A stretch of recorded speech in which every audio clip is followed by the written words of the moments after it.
પહેલા તો હું એટલું કહેવા માંગીશ કે પિયુષભાઈ રાદડિયાને જેવી રીતે ખોટા કેસમાં ફસાવી અને એને એના બંધારણીય હકને ભોગવવા ન દઈ અને જે રીતે ટોર્ચર કરવામાં આવ્યા છે, જે એની પર 3rd ડિગ્રી એને ટોર્ચર કરવામાં આવ્યું છે, એ વસ્તુને ધ્યાનમાં લઈ અને એને જ્યારે હોસ્પિટલમાં ખસેડવામાં આવ્યા ને ત્યારે હું એમની તબિયત અંતર પૂછવા ગઈ હતી. ત્યારે એ સમયે અમને ખબર પડી કે હજી એક કેસ જે બની ગજેરા ઉપર જે હતો ખંડણીનો કેસ, એના માટે જેતપુર પોલીસ સ્ટેશનમાં એની ફરિયાદ છે અને એમાં પણ ખોટી રીતે પિયુષભાઈ રાદડિયાને ફસાવવામાં આવ્યા છે, મદદગારીના ગુનામાં ફસાવવામાં આવ્યા છે.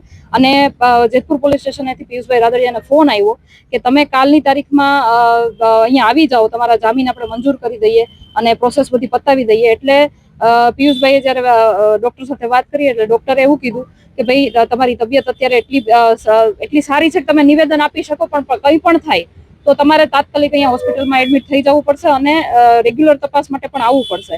એવી કન્ડિશન ઉપર ડોક્ટરે ત્યાંથી રજા આપી અને અહીંયા જ્યારે જેતપુર તાલુકા પોલીસ સ્ટેશનથી ફોન આવ્યો એ હિસાબે એને 8 વાગે બોલાવ્યા હતા, પણ અમને હોસ્પિટલથી રજા મોડી મળી એટલે થોડું મોડું પહોંચી શક્યા. પણ અહીંયા પહોંચ્યા પછી એવું કહેવામાં આવ્યું કે સાહેબ હાજર નથી અને આજની તારીખમાં તમારા જામીન નહીં રહે, અને જામીન ન થવાના કારણ એવા બતાવ્યા કે તમારી તબિયત ખરાબ છે, તમે નિવેદન આપવા માટે તૈયાર નથી. પણ પિયુષભાઈ રાદડિયાની તબિયત એટલી સારી છે કે તેમને મીડિયા સામે આવીને નિવેદન તમારા લોકોને આપ્યા છે, પણ પોલીસને એ વસ્તુ દેખાતી નથી. એટલે ક્યાંક ને ક્યાંક આ કોકના ઈશારે આ બધું ચાલી રહ્યું હોય અને ખોટી રીતે એને કન્નડગત કરવામાં આવી રહ્યા હોય એવું ચોખ્ખું દેખાઈ રહ્યું છે. તમે પણ ગોંડલની મુલાકાતે પહોંચ્યા હતા, ત્યારે દિનેશ પાત્ર હતા ત્યારે તમારી સાથે હતા, તેને પણ ટોર્ચર કરવામાં આવ્યું છે. હા, દિનેશભાઈને પણ ટોર્ચર કરવામાં આવ્યા હતા અને દિનેશભાઈએ પણ મીડિયાની સામે આવીને નિવેદનો આપ્યા હતા. પણ મને એવું લાગે છે કે દિનેશભાઈને કઈ રીતે હેરાન કરી શકે. દિનેશભાઈ એક વકીલ છે, વકીલ તરીકે પિયુષભાઈ રાદડિયાના વકીલ તરીકે ત્યાં હાજર રહ્યા હતા અને છતાં પણ એમને ત્યાં બેસાડી દેવામાં આવ્યા, એની ઉપર ગુનાઓ નોંધી દેવામાં આવ્યા. શું કામ?